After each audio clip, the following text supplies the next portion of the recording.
Welcome to Geeks Corner. I'm Mr. Daps. I'm Katie. Houseflies always buzz in the key of F. What? Yeah, weird, right? What? Is that from that book? Yeah, it's another book fact. Huh. So it's the speed of their wings? Or? I have no idea. I want to test that, but I don't know how.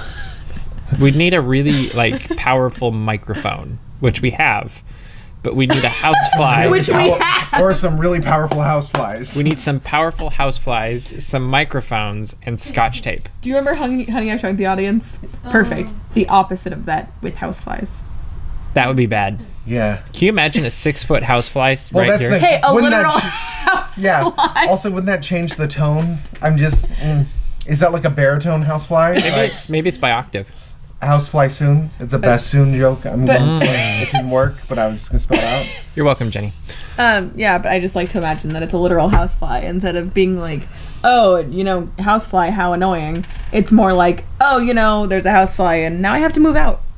Well, see, it depends on context, because is it like a 2-bedroom walk-up housefly here, or is it like a Midwest, 6-figure buy a sprawling lot housefly? With a basement. Yeah.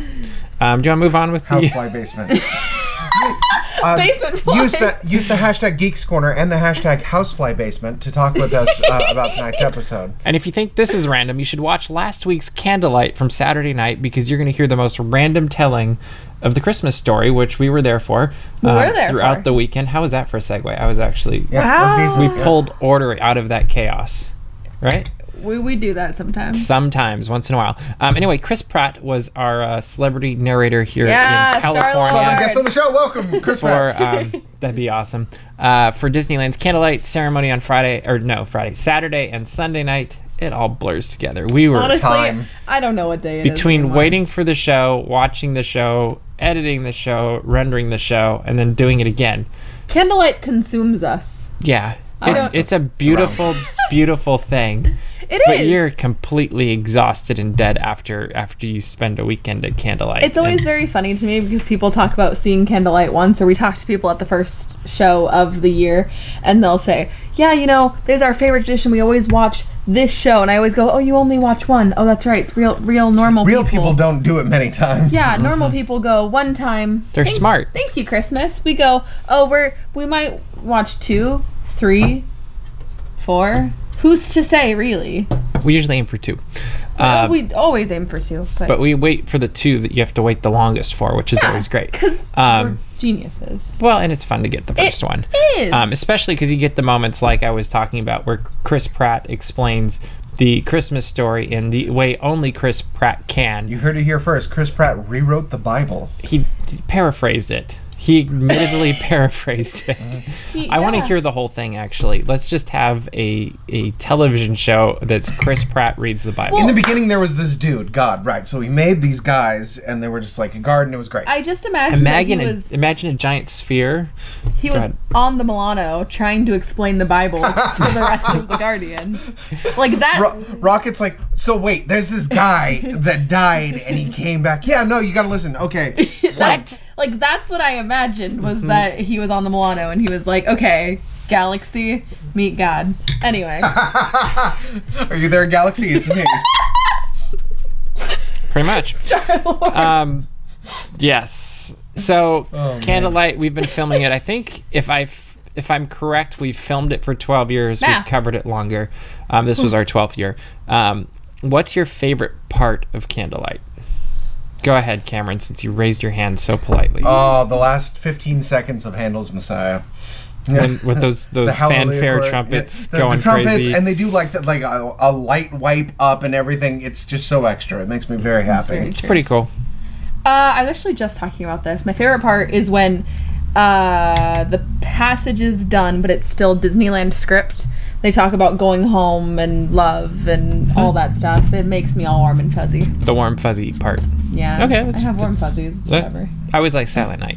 I like the Silent Night sing-along. It's always fun because you have all of these people that have been standing and they're completely exhausted for the whole day, and you have that true moment of peace for 30 seconds as they sing the verse of Silent Night. Yeah. And that always gets people too. We had a friend sitting on the side for one of the shows, just a blubbering mess the whole song. Oh, I always hear it. Like, usually I'm next to a camera behind one, and you can always hear somewhere around you the sniffles and the...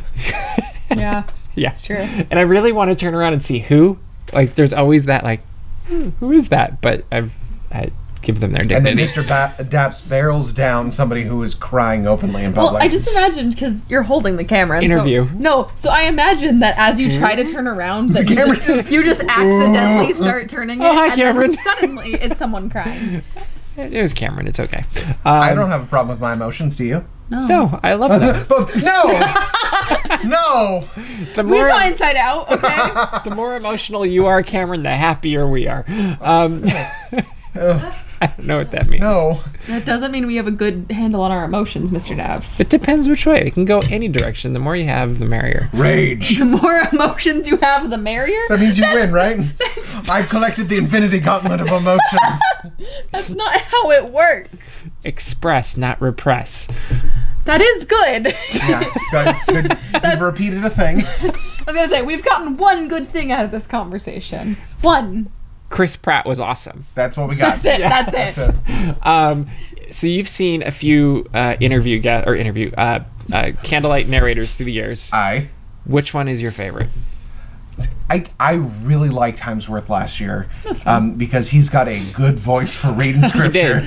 Is what he's got. He did a very good job with that. The power of Odin reading things. Yes. Very good. I've only seen 2 Candlelight narrators. Okay. I don't. So which one was your favorite? Chris. Chris.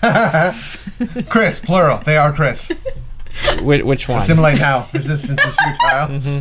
So it has to be Chris Evans next year, right? No. Or Chris Pine? Christmas. No. Christoph Kringle. Christoph Waltz.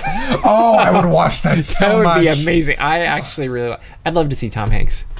I just think he would be really the ultimate Christmas experience is Tom Hanks reading the Christmas story. That'd be very good. I think that'd be really cool. So which Chris? Chris Pratt. Okay, just checking. I don't know. It's really aggressive. Just curious. Like Dick Van Dyke for me. That's fair. Like he's just nothing beats Dick Van Dyke. I want him to do it on his 100th birthday. Like, yeah, that'd be pretty cool. Yes, I agree. Yeah, that'd be nice. I'll never forget the year he was doing it. I think it was the year of many candlelights, where they did 20. I think you'll remember. And we we went to all 20. We came close. I think we got every narrator that year, if I remember correctly. It was brutal. We pulled an Epcot. Pretty much. But one night it rained. It started raining while Dick Van Dyke was up there, and so they handed him a little umbrella, and he started doing a little dance up on the podium there, and it was the cutest, Dick Van Dyke. most magical thing. Yeah, it was very fun. That's the emotional state I want, Dick Van Dyke. that's actually the final stone. That's the stone.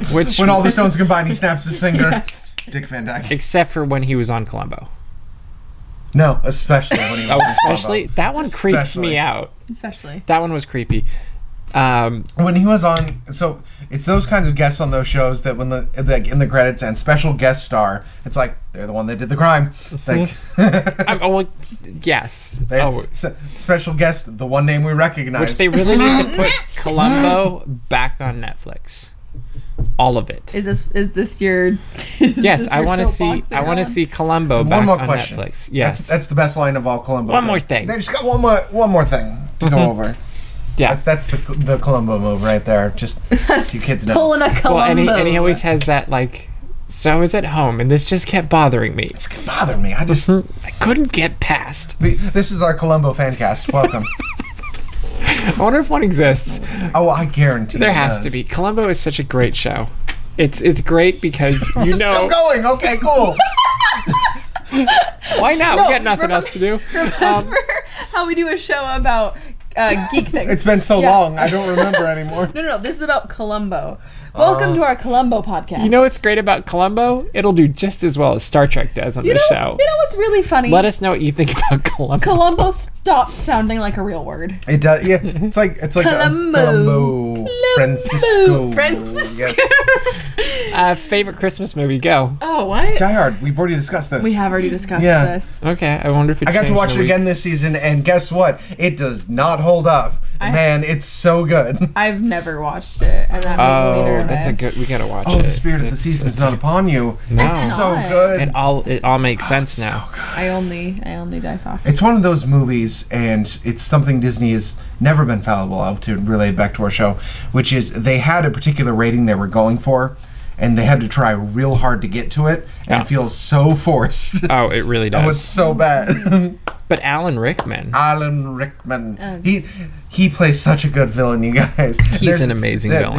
Since we're tangentializing, he does an American character as a German character while being a British man in that movie. It's impressive. He's like the only credible actor in the whole film. It's so good. Yeah. Christmas. Columbo. You're right. That would be a good show. They need a Christmas Columbo episode. Let's move on to movies. Captain Marvel released a new trailer this week, and we watched it. And we did. I think Cameron should probably lead off because, Katie and I definitely enjoyed it. Yeah. Cameron was completely smitten. Is that a good? Well, I'm already smitten with Miss Danvers, but it's going to be so good, you guys.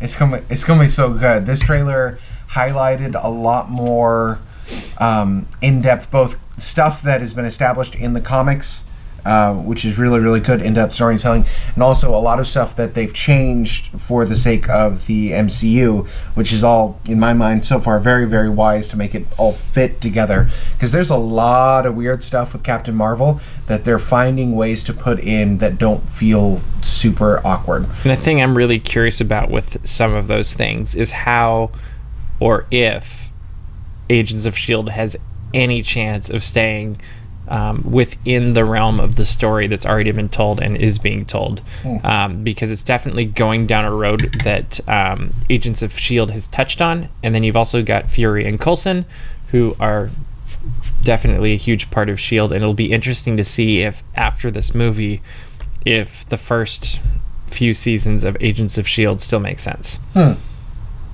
Probably. I think I'm curious. Yeah. Like, I didn't see anything in the trailer that was like, oh, this isn't gonna work, but it did.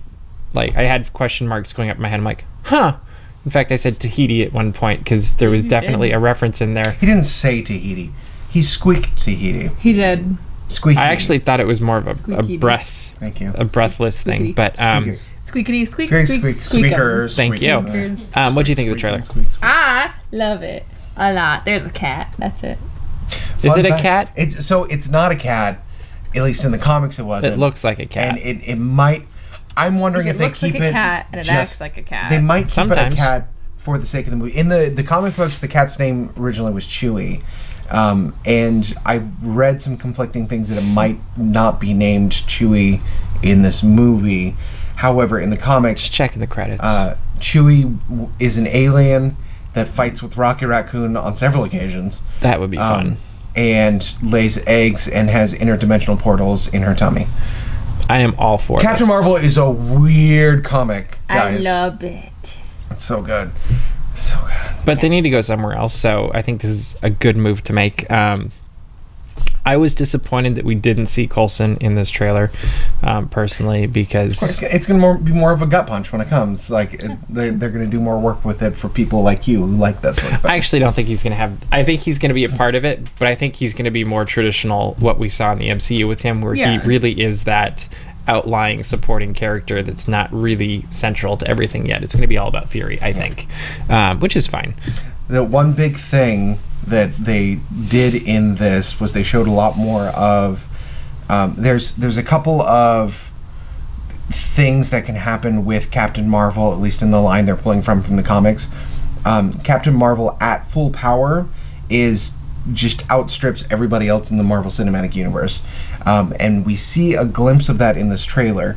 Now, she does not keep that level of power at all times. So is it like a recharging thing? Kind of. So she takes in the power, I believe, of a star or supernova in order to do it. So now we're going into Star Wars. Kind of. Like it's a Death Star thing, yeah. So, but when we see her flying into space and just wrecking stuff at the end of the trailer, that's pretty much the ultimate form Kree. And I'm curious to see how, one, why they're bringing that up, and two, how they're going to burn her out / make her not relevant up until the moments of Avengers 4.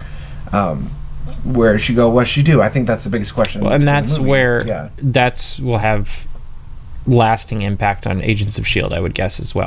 But she's gonna wreck. It's gonna be so good. And she's got her crazy Mohawk uniform, and I'm so excited. Captain Mohawk. Interesting. Okay. I think we don't even have to guess on a rating for this one, because I think it's just an automatic 2 thumbs up. I actually am more excited about this one than I was Thor Ragnarok. I feel like it's going to be a more solid film. And I have nothing to really complain about with Ragnarok. But Thor Ragnarok has one thing in common with Captain Marvel, which is I think the only other film. Jeff Goldblum. I think that's the only other film in the MCU where right from the start I said that was the best casting they could have made for that role. Chris Hemsworth, I think, was the perfect Thor casting right from the start. Sure. The other ones I questioned, like Peter Quill and for Captain America, those didn't seem right. They ended up being perfect for them. But Robert Downey Jr. though. RDJ, I wouldn't even said that because at the time he was still kind of on his upswing coming back from stuff. True. But both Chris Hemsworth as Thor and Brie Larson as Captain Marvel, I think, are just perfect. I mean, they're going to be exactly right for those. So roles. Don't mess up. Yeah. Basically. Got more to lose, I guess. True. I think the one thing that they could risk with this one is, and they've never messed this up in Marvel before, but I just always feel like there's that risk of digital effects overtaking the story. And so that was my one thought as I was watching the trailer, was like, oh, I hope I'm not sitting there thinking about the digital effects as opposed to whatever's happening in the story. And I don't think I will, because obviously this is an early trailer, we got a few months, and we probably saw some of the more exciting moments in the film, but there was a lot I don't want to be thinking, hey, that looks digital. There was in the last Avengers film, they were able to blend the cinematics from Doctor Strange and Guardians of the Galaxy really well, and that's kind of what this feels like. So I think they're going to be able to walk that line pretty well. Yeah, that is very true. Let's move out of movie world into California Adventure. Let's go over there. Disney California Adventure unveiled Bing Bong in the Bing Bong Sweet Stuff store on Friday-ish, and he is there in all of his pink glory. And he speaks to you through your mind. From his you wagon. Can hear his thoughts. They scream at you from the darkness. But you can hear them too. What do you think of him? It's jarring. I liked it. The static figure is great. The speaking is so scary. It scared me. I thought it was fun. We walked in, and I think I jumped, because I was like, what is that? Why is it yelling? You did. Probably. It was good. Sounds about right. But I was very taken aback by the talking. But the figure is really well done. I like the talking. I agree. She didn't. That's fine. We agree to disagree. Yeah. I do wish they'd taken it a step further, though, with the talking and had him be an animatronic. I agree. I think that if it was an animatronic, I would be less... Although, if he was just sitting there and all that happened was his eyes moved and he was talking, that might actually get it weirder. I just want to replace the tape with the Oogie Boogie soundtrack around Christmas, or around Halloween out the California Adventure. Hey, you down there! Boo! Wouldn't that be great? I don't like that. Kid would choke But on it's the same... That is the same thing, though. It's throwing that audio component in without the movement of the character or whatever. It's what my nightmares are like. But it's a cute addition. I think it's much better than the plastic wall or whatever that was. Your screen that went around. Yeah, I think it's a good addition. I would love to see it come to life, though. Like, that'd be super cool. But it's a great photo op. I also want them to fill out the backstory of why the store is there. You know, how his personal psychologist opened up the candy store. I just thought it was the other end of the rainbow. Oh, no. See, the personal psychologist opened up the candy store because Bing Bong's tears are candy. And so through therapy, there's been a stock of candy building up in the psychologist's office, and she needed a place to offload it. I'm sorry, do we not remember that Riley forgot Bing Bong and he's at the bottom of her brain? Yeah, Foster's Home for Imaginary back in time. Friends. Disintegrating in the depths of her mind. Do we not remember? I don't know. I don't remember. You want to fill us in again? This is before that moment. This is the Marvel Cinematic Universe. Yeah. Also, at one point, he has a lot of phrases that he cycles through, and they're very randomized. But at one point, he just goes, "Take her to the moon for me," and I was like, Nope. "I'm sorry, that's uncalled for." But he says it very happy, and I was like, "That's not nice. No, let's not do that." Thank you for listening. I just want to take a bunch of famous not happy lines and say them really happy. Yeah. I'm Spartacus. Like, that kind of stuff. That'd be really fun. Next week in our Christmas episode. Tell us what you want to see. We know what they want to see. They want to see Yoda speaking in a French accent. They do. Next week, right? Right, Cameron? So here's my question. Ultimate Christmas present. What's your conjugation of French is kind of backwards from English as it is. Does that mean Yoda with a French accent would speak normal English? No. We'll find out next week on Geeks Corner. We'll find out when Yoda goes to France. I haven't been given enough parameters here, friends. We'll work on it. We'll tweet at us what you would like to hear Yoda with a French accent say next week on our Christmas episode of Geeks Corner. Also, should he be wearing a beret and stripy shirt while holding a baguette and riding a bike? Absolutely. Probably. I assume all French people. But I feel like he'd just be floating above the bike as it rode itself. I want to paint you green. Thank you. Wouldn't that turn him into the Grinch? Well, I've heard it's not easy. You're very right. Also, Disney California Adventure, I don't even know what to call this because it's such a marathon.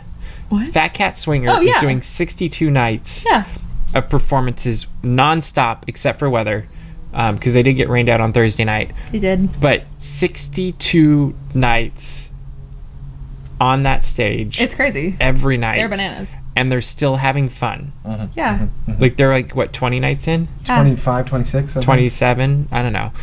We don't do math. No. I mean, we're not the ones showing up every night. We're the pretty talent for the show. We're something. But it's absolutely amazing. So Sunday night, it's 49 degrees out, and these guys are jumping around, having a blast. They have to, otherwise they would freeze to death. That is, well, Sharks must keep swimming forward or they die. So they also have a new Christmas album. They do. It's fantastic. From all of us to all of you. The Phat Cat Swinger Christmas album. Yes. It's very much what you would get in the park on a album, and it's fantastic. So check it out. It's on iTunes, not Pandora, anywhere Spotify, you can listen to music. That one. Anywhere you can listen to music, or just go look on their your Instagram stories. Or go to our YouTube, because we got a bunch of them there as well. Yeah. It's not the album, but it's the music of the album live. Favorite song that Phat Cat does? Go. You're a mean one, Mr. Grinch. Oh, that one's pretty good. That's a good one. Oh, I don't know. Sleigh Ride. Okay. The Tiki Sleigh Ride. Oh, the Tiki Sleigh Ride. Come on. I would have to pick between Rudolph the Red-Nosed Reindeer, which is just a blast, and it's always hilarious with the cowbell, and then I actually really like Run Run Rudolph at the end. That's mixed with a little Blues Brother thing going on. It's really good. Like, that one is ridiculous. In fact, I probably would have to go with that one because it's just so over the top. It's so good. Like, if the Blues Brothers were still around, they would be up on that stage and having a blast. Yeah. And I just think it's one of the most fantastic things they do. But yeah, that's what I would have to choose. What else we got? Oh, over at Disneyland, they're adding more stuff still. Actually, they're adding 2 new things that we're aware of. There's the Goofy's Holiday Dance Party, which started this last weekend, and you can dance with Goofy and Clan and other friends. The Clan Goof. Yes. Wouldn't it be amazing if they had Scrooge McDuck and the boys and Donald? Yes. Because then you'd have the McDuck Clan. And it'd be boring because this is the fiction we're building. Well, no, actually, Scrooge is fighting with his parents, but they make up. Anyway, they're still alive. Did you know that? According to the most recent... Scrooge McDuck's parents are still alive. Yeah, it's amazing. But it's kind of like the other things they've been doing, the dance parties back there, but it's Christmas themed, and there's some fun friends. There's ones you don't see all the time. So it's on Max, right? Yeah, Goofy and Max, I believe, are hosting. But perhaps most importantly, on Sunday night they had DJ Clark. They did. Best DJ at Disneyland ever. But in my Saturday, humble opinion. We love you, DJ Wendy, but DJ Clark is the one that used to give us trivia that we would win. I thought you would say candy. No, he never gave us. I don't think he gave us anything. One piece of candy. He just validated our geekiness. Original. It had been in his pocket for 14 years. Had key marks on it and everything. I can't wait until I'm old enough that the Werther's Original start appearing in my pockets. I was going to say, legend has it, Mr. Daps has that same Werther's Original in his pocket, waiting for the day he can bestow it on do you want one? That Werther's Original? Albert Einstein. Everyone stood up and clapped.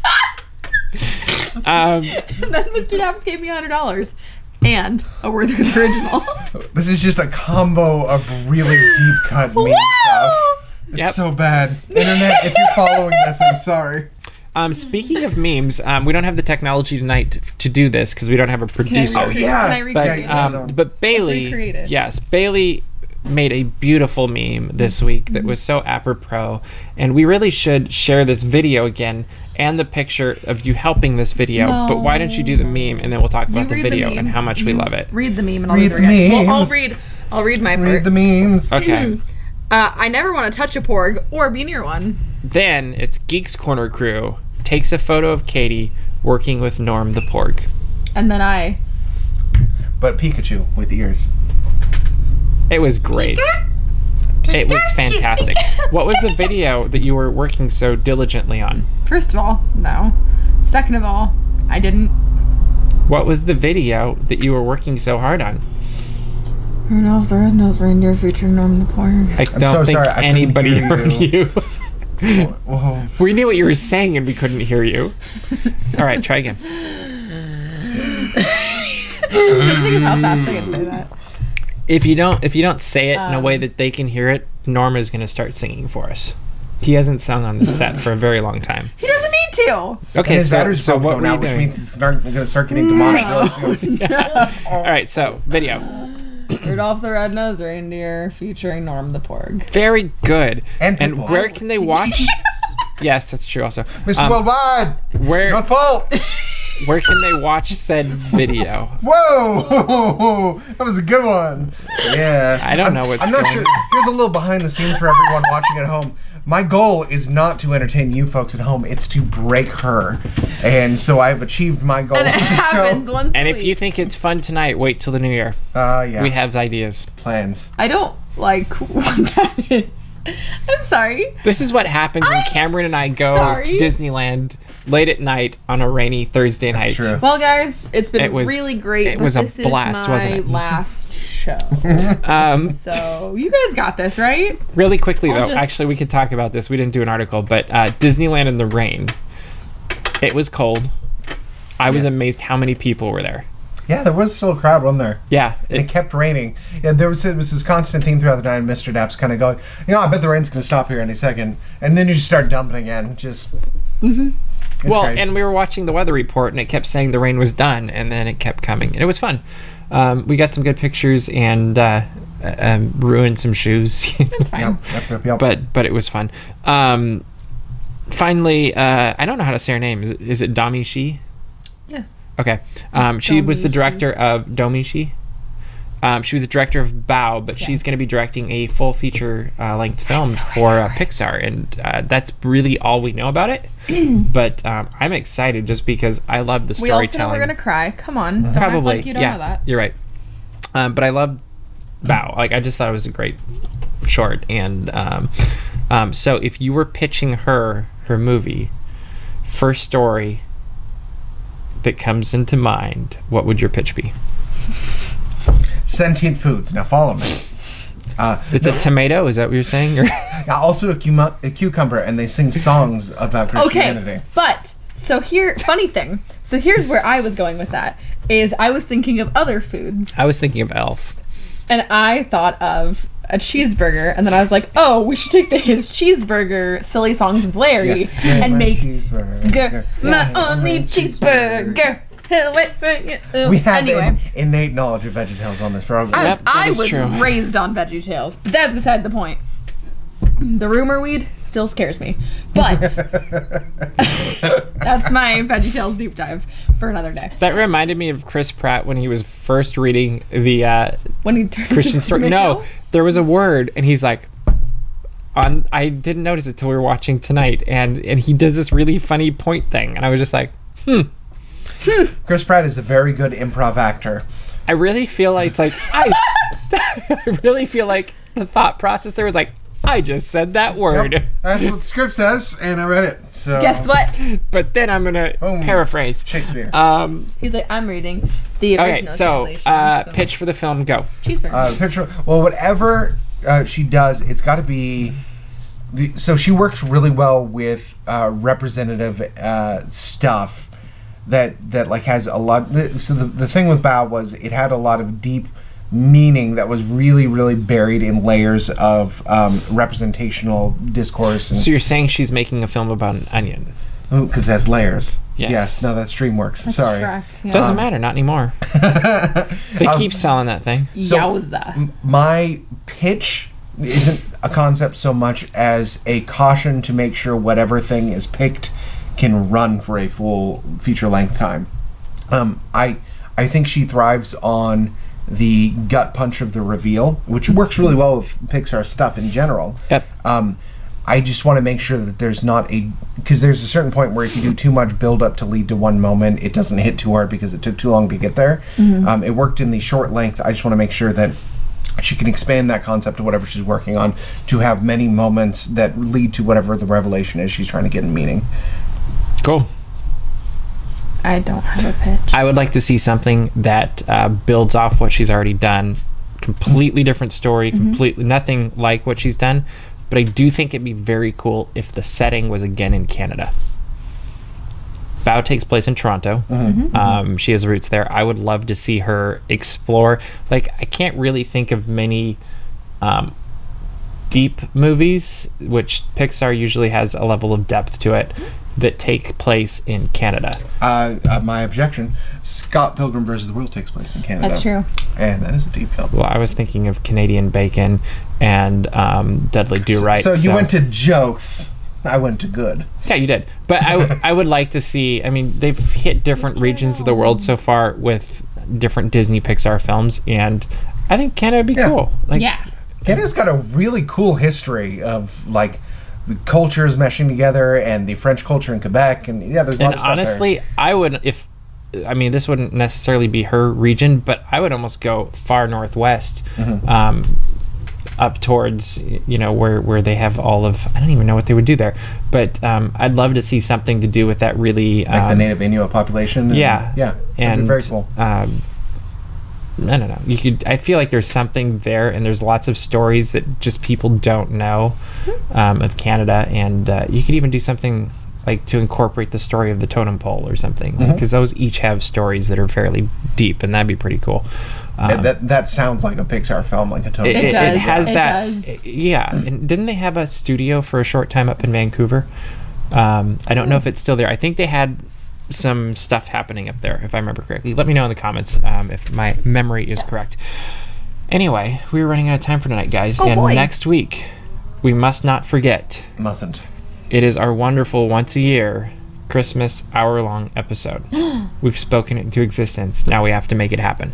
So if you have ideas for what you'd like to see on the hour-long Christmas episode, please let us know, because we are putting this together remotely. It's happening now. We're putting together a Christmas team. Yep. And I'm flying to Florida. I'll be there the rest of the week, so we'll probably have some fun stuff from out there.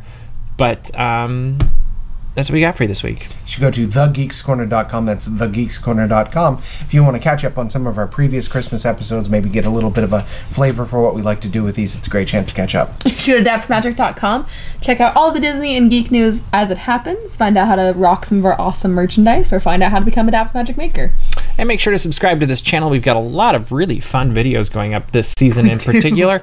But continuing moving forward, we've got ideas for videos as well, which is why it's important to become a Daps Magic Maker, because the more magic makers we have, the more magic we can make. And say that fast 5 times. But that's all the time we have for you this week, so we'll see you around the corner. Bye.